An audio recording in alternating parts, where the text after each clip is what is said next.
আমাদের দেশে শীর্ষ ব্যক্তিদের সাক্ষাৎকার গ্রহণের কি কোনো আনুষ্ঠানিক প্রক্রিয়া রয়েছে?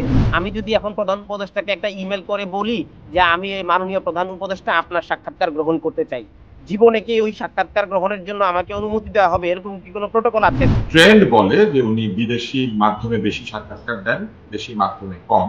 এবং আমাদের বেশ কিছু ব্যক্তি আছেন বাংলাদেশে, তারা এই কাজ করেন, তারা বিদেশি মাধ্যমে বেশি সাক্ষাৎকার দেন, বাংলাদেশের মাধ্যমে তেমন একটা দিতে চান না। হয়তো তারা মনে করেন যে সেই সব সাংবাদিকই ভালো যারা পুরোপুরি বিদেশি, অথবা সেই সব সাংবাদিক ভালো যারা বিদেশি গণমাধ্যমে কাজ করে। এই ব্যাপারটি কিন্তু এইবারের সরকারে আমরা লক্ষ্য করেছি। এইবারের সরকার মূলত বিদেশে পড়াশোনা করা অথবা বিদেশে থাকে এরকম লোকদেরকে বেশ পছন্দ করেছেন, অথবা যারা গ্রামীণ ব্যাংক কিংবা গ্রামীণ প্রতিষ্ঠানের সঙ্গে কাছাকাছি কাজ করেছেন তাদেরকে তারা বেশি পছন্দ করেছেন। এবং এটা করবার জন্য মূলত যে ব্যাপারটি ঘটেছে এটি হচ্ছে পশ্চিমা চিন্তা। তার বন্ধুরা সবাই কিন্তু পাওয়ারফুল, তার বন্ধু হিলারি, তার বন্ধু বিল গেটস, তার বন্ধু ইমানুয়েল ম্যাক্রো, তার বন্ধুরা সব বড় বড় মানুষ।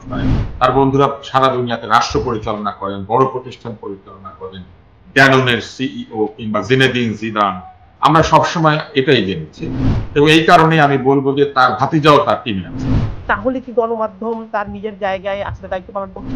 গণমাধ্যম অনেকদিন থেকে তার দায়িত্ব পালন করতে পারে না। এর কারণ হচ্ছে আমাদের এখানে গণমাধ্যমের যে চরিত্র, এই চরিত্র বদলে গিয়েছে যখন আমরা ব্যক্তি মালিকানায় গণমাধ্যমের লাইসেন্স দিতে শুরু করেছি। এই লাইসেন্সগুলি কোনোভাবেই গণমাধ্যমের সঙ্গে সংশ্লিষ্ট, গণমাধ্যমে বেড়ে ওঠা কিংবা গণমাধ্যমের যে প্রিন্সিপাল সেটা বোঝে এমন মানুষরা সেইভাবে লাইসেন্স পান না। আপনি লক্ষ্য করলে দেখবেন যে শত শত কোটি টাকার মালিকদেরকেই লাইসেন্স দেওয়া হয়েছে।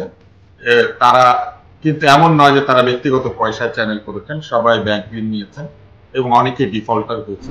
পৃথিবীতে আপনি কোথাও দেখেছেন যিনি লাইসেন্স দেন তিনি ফুল লতা পাতা হাতে টেলিভিশন চ্যানেলের জন্মদিনে হাজির হয়ে সেই টিভি চ্যানেলের সিইও কে জন্মদিনের শুভেচ্ছা জানাতে চলে যান?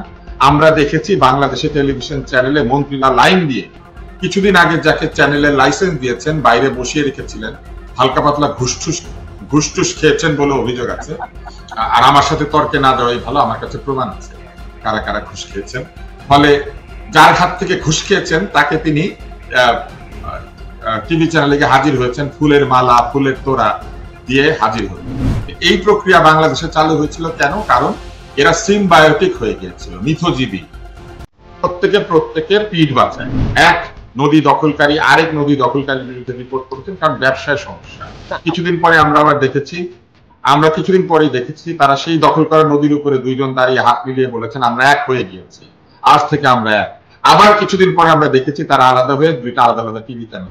এই দখল বাণিজ্য, রাজনৈতিক দুর্বৃত্তায়ন আমরা তো দেখি এখানেও তো আসলে রাজনৈতিক দলকে সমর্থন করে এমন গণমাধ্যম তো রয়েছে আন্তর্জাতিক মিডিয়ায়, এবং নির্বাচনের আগে এখানে গার্ডিয়ান লেবার পার্টিকে সমর্থন দিচ্ছে বা টেলিগ্রাফ কনজারভেটিভকে সমর্থন দিচ্ছে, এবং নির্বাচনের সময় সবগুলো পত্রিকায় তাদের প্রকাশ্যে সমর্থন দিচ্ছে। কিন্তু সরকার যদি লেবার পার্টি হয় সেটি কনজারভেটিভের সমর্থন যে পত্রিকাটি দিয়েছিল সেটিকে বন্ধ করে দিয়েছে। বাংলাদেশে এমন একটা ন্যারেটিভ তৈরি হয়েছে তুমি ফাঁসিবাদের দালাল। যারা এখন দায়িত্ব পালন করছে তারা তো এখানেই ছিল, তারা তো নতুন করে সাংবাদিকতায় আসেনি গত জুলাই মাস থেকে, তারা তো এখানেই ছিল।